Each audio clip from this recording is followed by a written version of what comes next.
Welcome to the Dash Mindset Podcast. I'm Sherry Zievenbergen. You were born, you're gonna die, and your adventure is your dash in between. So make the most of it. Unlock your potential in all aspects of your dash by embracing your uniqueness and living in a way that's authentic to you, not by doing more things, but by focusing on the right things. I'm a former corporate leader turned coach who's on my own journey, and I'm passionate about helping you on your journey too.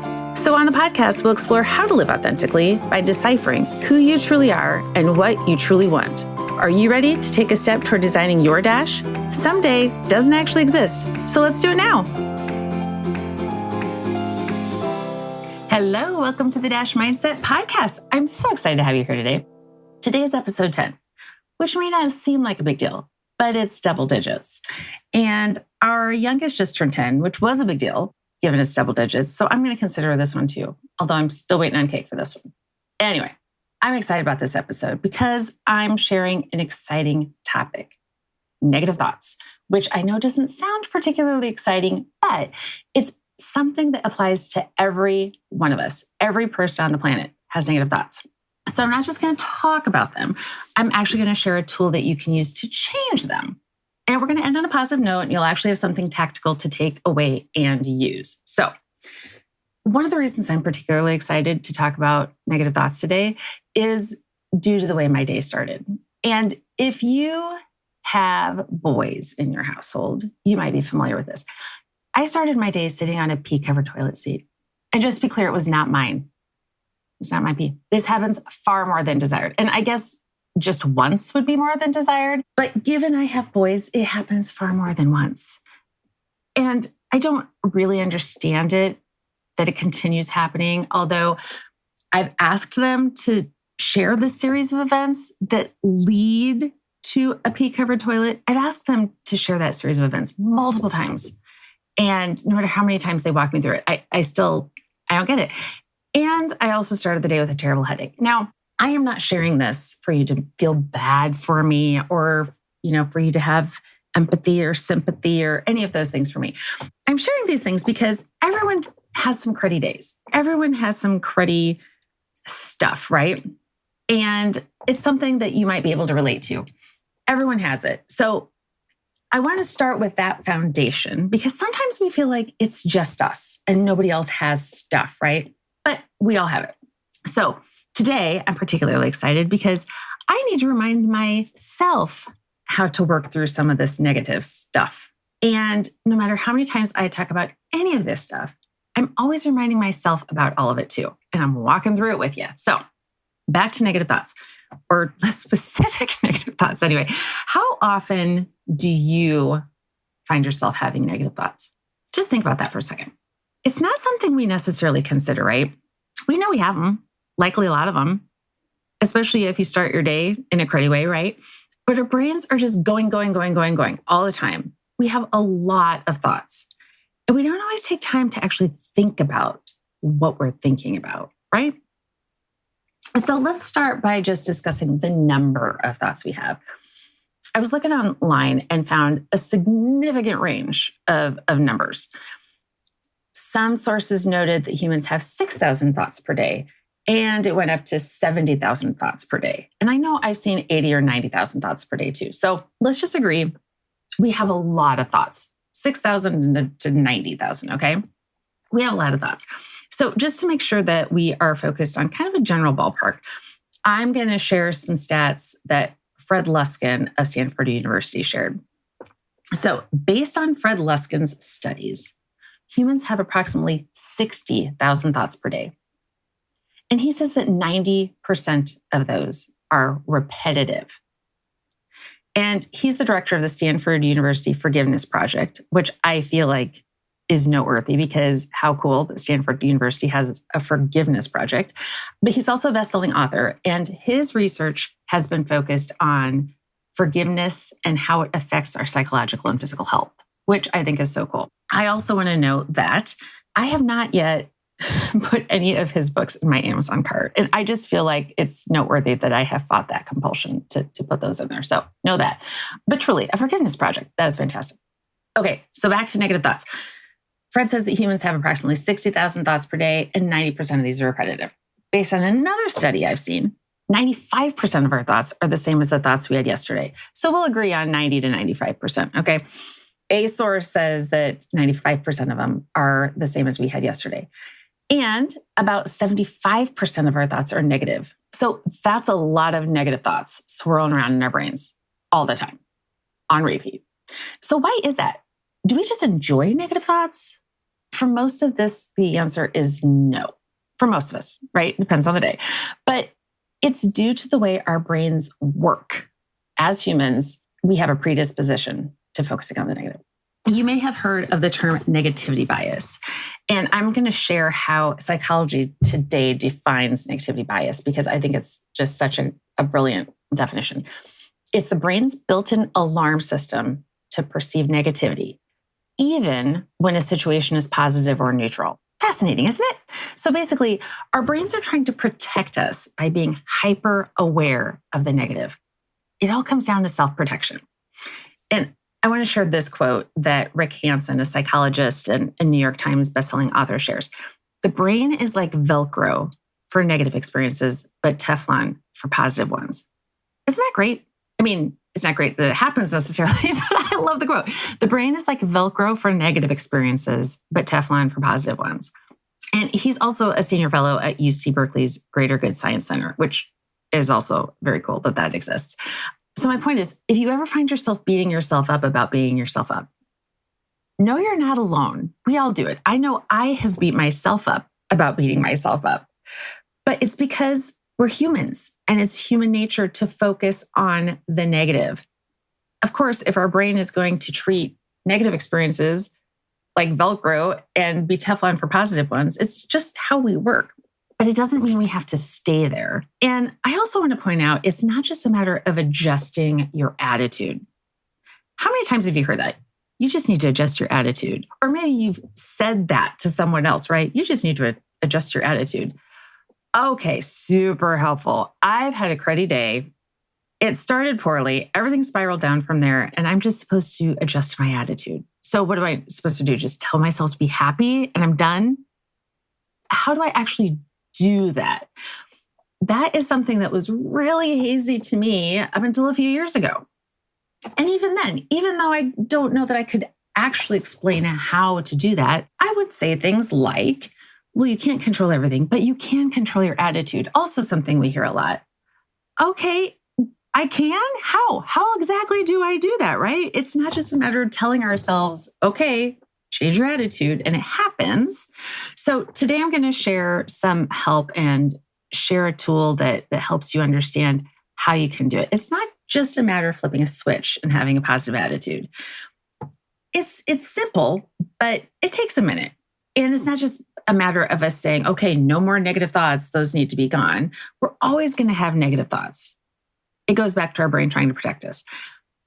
But it is possible to reprogram our brains to shift to more positive thoughts by developing different habits. In fact, it takes 3 positive thoughts to counteract 1 negative thought. So given our brain treats negative thoughts like Velcro and treats positive thoughts like Teflon, it's going to just take more positive thoughts, right? So it takes 3 positive thoughts to counteract 1 negative thought. So it takes a minute. It's not a matter of just flipping a switch and telling ourselves, hey, we got to change our attitude. And where it starts is being aware that we're even having the negative thoughts to begin with. So let me ask you this. Who do you know who's just negative all the time and is completely unaware of their negativity? Certainly you know someone, or you have known someone in your life who's that person, right? Negative all the time, completely unaware. And let's say you're with this person for 5 minutes. Beforehand, you might be in a pretty good mood. You might be inspired. You might be, making decisions and, going about life. And you're with this person for about 5 minutes and suddenly you lost all motivation. Any enthusiasm you've had is completely drained. And you're not sure if you want to down a 12-pack or eat a family-sized pack of peanut butter M&Ms, or possibly both. Or maybe it's not a particular person. Maybe it's, an event. And maybe you expected a particular meeting to go well, and it didn't. And all your negative thoughts are swirling, the same ones, over and over again. And nothing leads you to believe you can make them stop, which may also lead you down the route of a 12-pack or family-sized pack of peanut butter M&Ms. By the way, a family-sized pack of peanut butter M&Ms. I don't know what kind of a family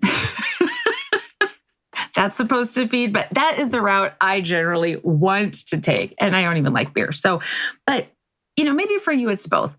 Maybe you have something else. But if any of this sounds familiar and you have felt less inspired, you have been unmotivated after an event, and you just have all of this negative swirl, if any of this sounds familiar, which, is definitely familiar to me, I want you to know it's possible to change your negative thoughts. And here's why. Your new thoughts will lead to different feelings. So you're not just changing your thoughts, you're going to change your feelings about that as well. So here's the tool. Keeping in mind, it's not a one and done deal because nothing related to your brain or anything growth oriented is a one and done thing ever. Okay. It's a simple concept and it's one of my favorite. And generally the simple concepts are my favorite. Just like anything else, the simple stuff seems like, why have I not ever known this? Why is this something I haven't been applying my whole life? And just like anything else, once we're aware of something and we learn it and apply it, it becomes simple. So I use several different strategies to shift from negative thoughts to positive thoughts on any given day. And I'll share more of those in another episode. But today I'm going to share the one specific strategy. And it's a tool developed by Brooke Castillo. It's called the self-coaching model. I actually generally refer to it as the CTFAR model because it's an acronym and consists of 5 main components. But it's actually referred to the self-coaching model. Now, it'll initially sound far more complicated than it is. So before I explain each component, let's just start with the fact that our feelings are based on our thoughts. Okay, feelings are based on our thoughts.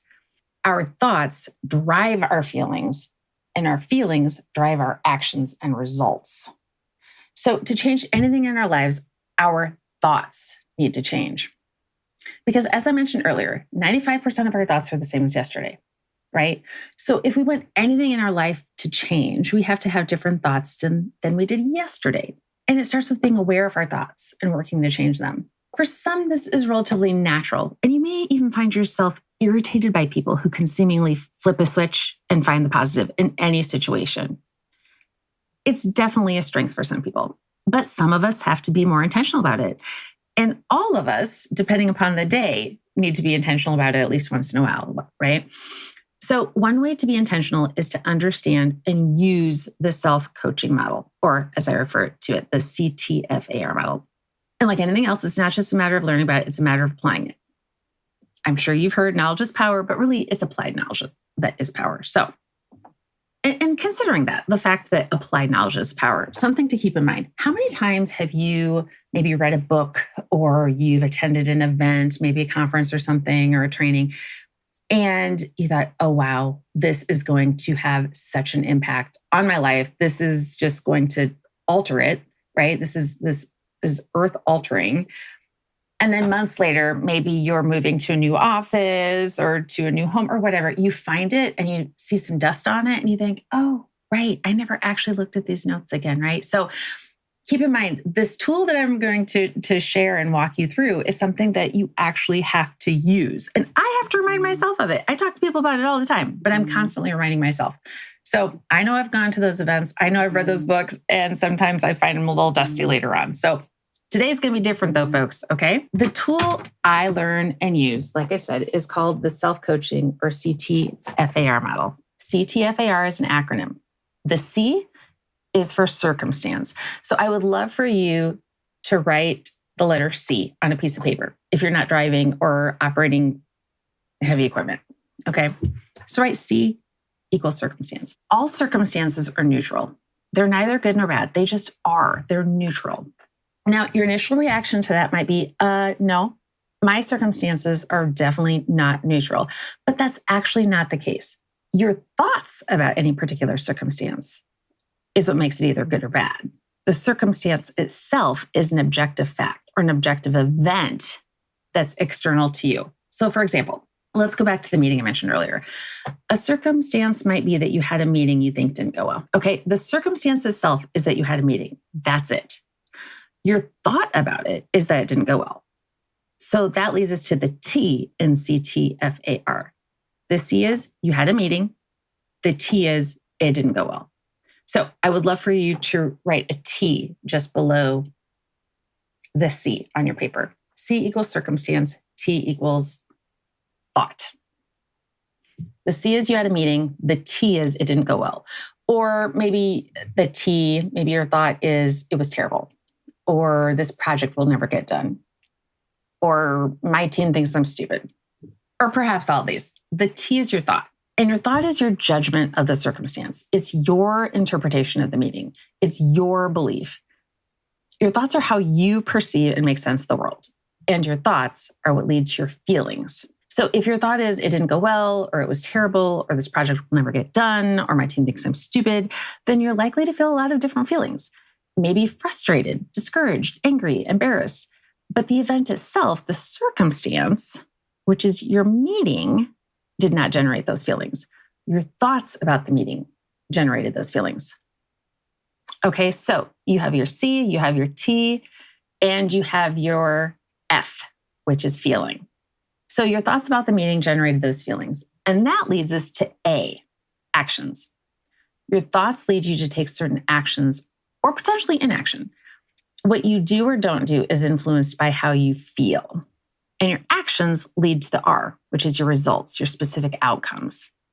Our brains operate so quickly. They might jump from that meeting sucked to I'm going to get fired, right? But if we rein it all in and really get intentional about how our feelings, actions, and results are created, we can change them. So let's walk through the entire example again, holding this time. C, you had a meeting. T, you thought it was terrible and the project will never get done. F, your feeling is you were embarrassed.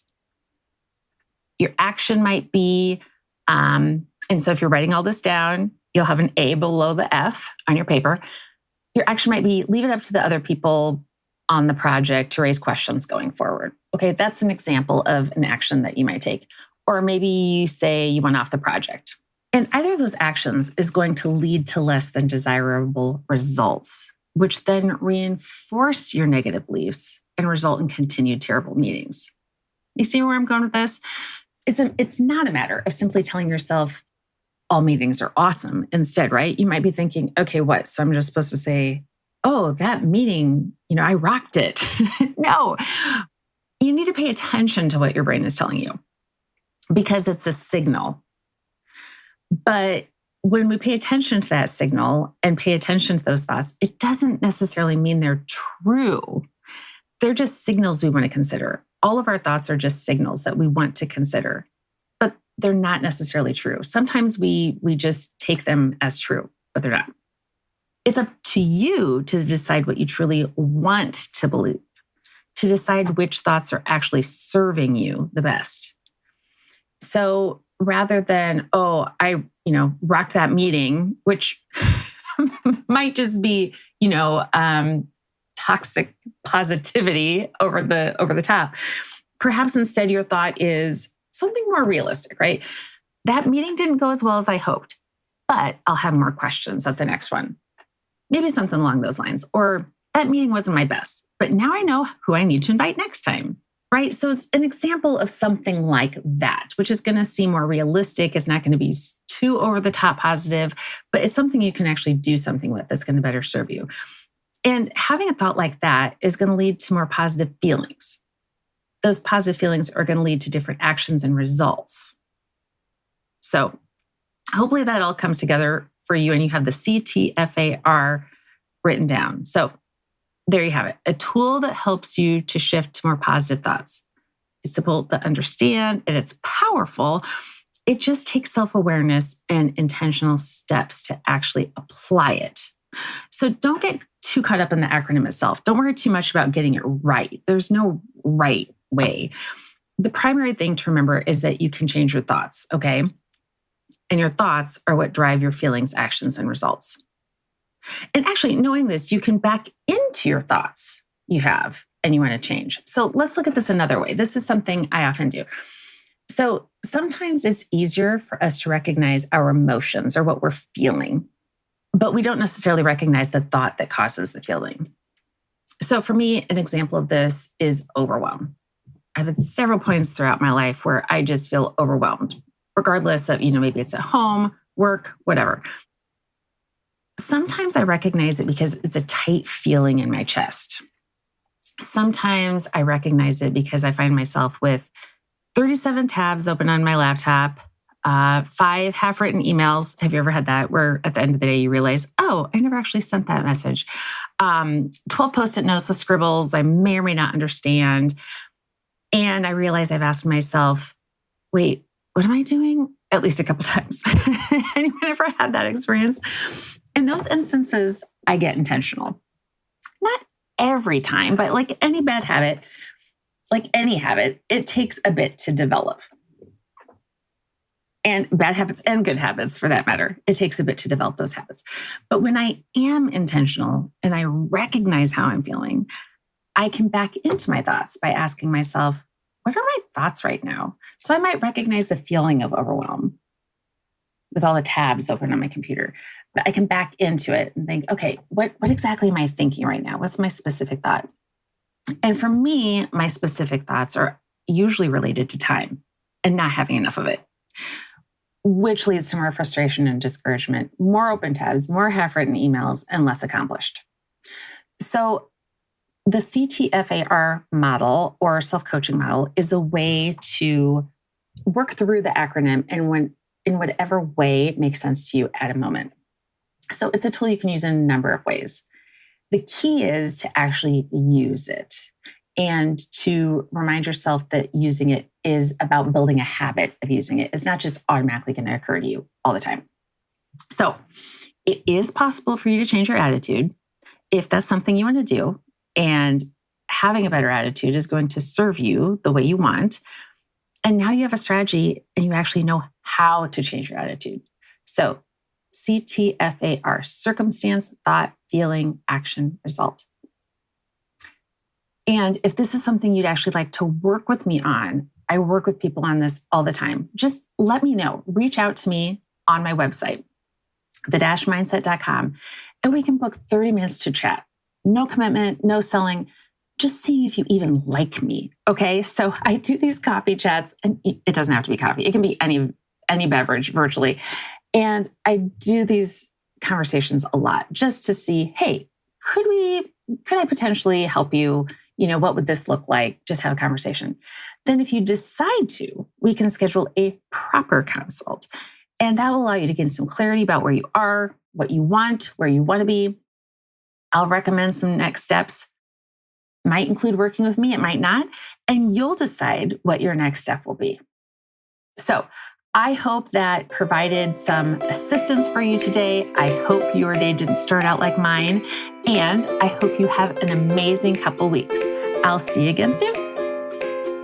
Thanks so much for listening to the Dash Mindset Podcast. If you enjoyed this podcast, please subscribe on your favorite podcast player, tell your friends, and leave us a review. Follow me on my social media platforms highlighted in the show notes, and get in touch with me at the-mindset.com. Share the topics you'd like me to explore in future episodes. Thanks again for listening to the Dash Mindset Podcast. We'll see you next time. Design and differentiate your Dash your way and make today amazing.